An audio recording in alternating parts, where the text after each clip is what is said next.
Fizemos a visita ao cliente. Nessa visita, nós observamos quais eram as necessidades do cliente em relação à consultoria.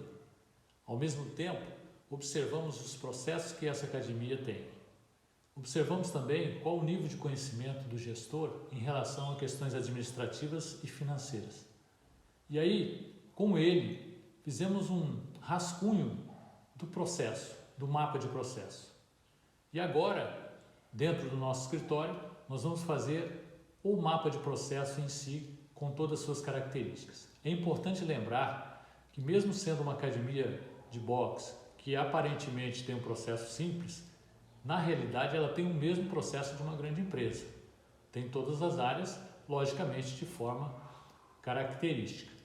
Então agora nós vamos desenhar esse mapa de processo e vamos mostrar a vocês como ele vai ficar. Na etapa do desenho do mapa de processo, macrofluxo, a gente, após a primeira discussão que a gente faz com o cliente, a gente traz essas informações e faz um desenho. A gente tem a opção de fazer esse desenho diretamente no computador, mas a gente também tem a opção de fazer ele utilizando um quadro específico para isso. Então, na nossa opinião, fazendo pelo quadro é muito mais flexível a forma de construir e a gente consegue enxergar melhor o processo. Depois que a gente desenha esse processo, identifica quais são os pontos críticos, aí sim a gente joga isso para um computador e aí vai analisar junto com o cliente para ver quais os pontos que a gente precisa trabalhar. Uma preocupação sempre importante quando a gente fala de mapa de processo, de macrofluxo ou fluxograma, é entender as interfaces. Que normalmente os problemas acontecem nas interfaces e não diretamente no processo em si. Como uma informação é passada para uma outra área ou para uma outra parte do processo. Então agora eu vou mostrar para vocês como é esse mapa, como que a gente trabalha nele, na forma manual, visual, e depois a gente vai construir ele dentro do computador. Então nós utilizamos um quadro para desenhar o macrofluxo. Esse macrofluxo ele define o procedimento, o processo da organização. Então a gente divide em áreas, nós temos aqui a área de vendas, a área administrativa, onde faz a parte de documentação, a área de serviço, que é onde o serviço efetivamente é prestado, no caso os treinos, e a área de pós-venda, onde há um feedback com o cliente.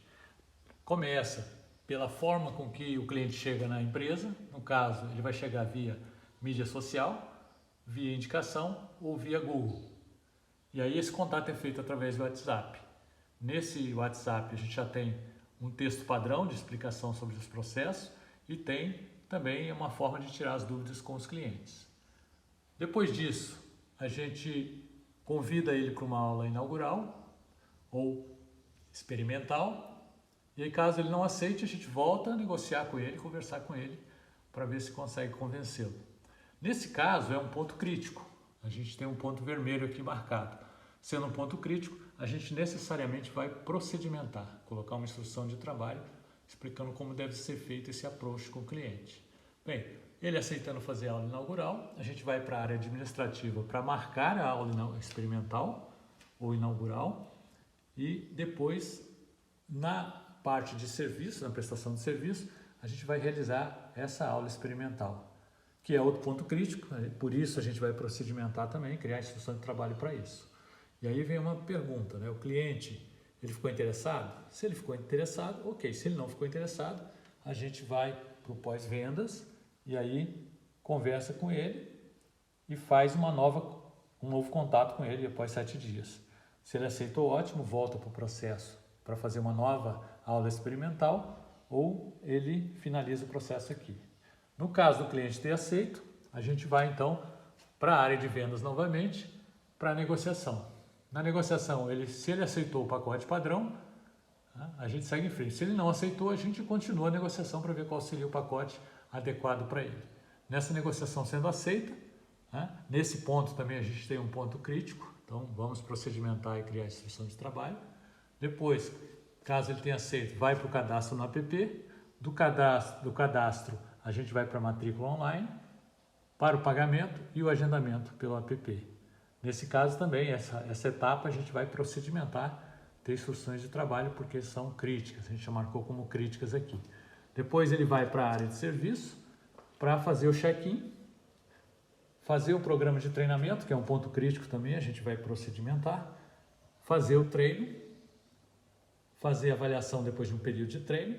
Caso ele seja aprovado nessa avaliação, ele segue em frente. Se ele não for, ele volta para o treino para melhorar a sua performance. Caso ele seja aprovado, ele vai para a graduação e da graduação, finalmente ele vai ter um contato, né, com o feedback do pós-venda e finaliza esse ciclo. Então esse é o mapa de processo que a gente desenhou.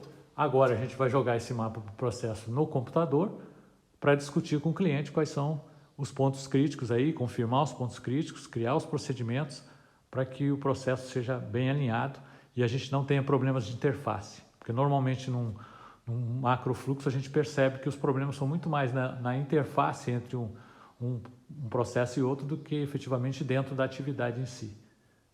Por isso a gente tem que discutir essas interfaces com o cliente.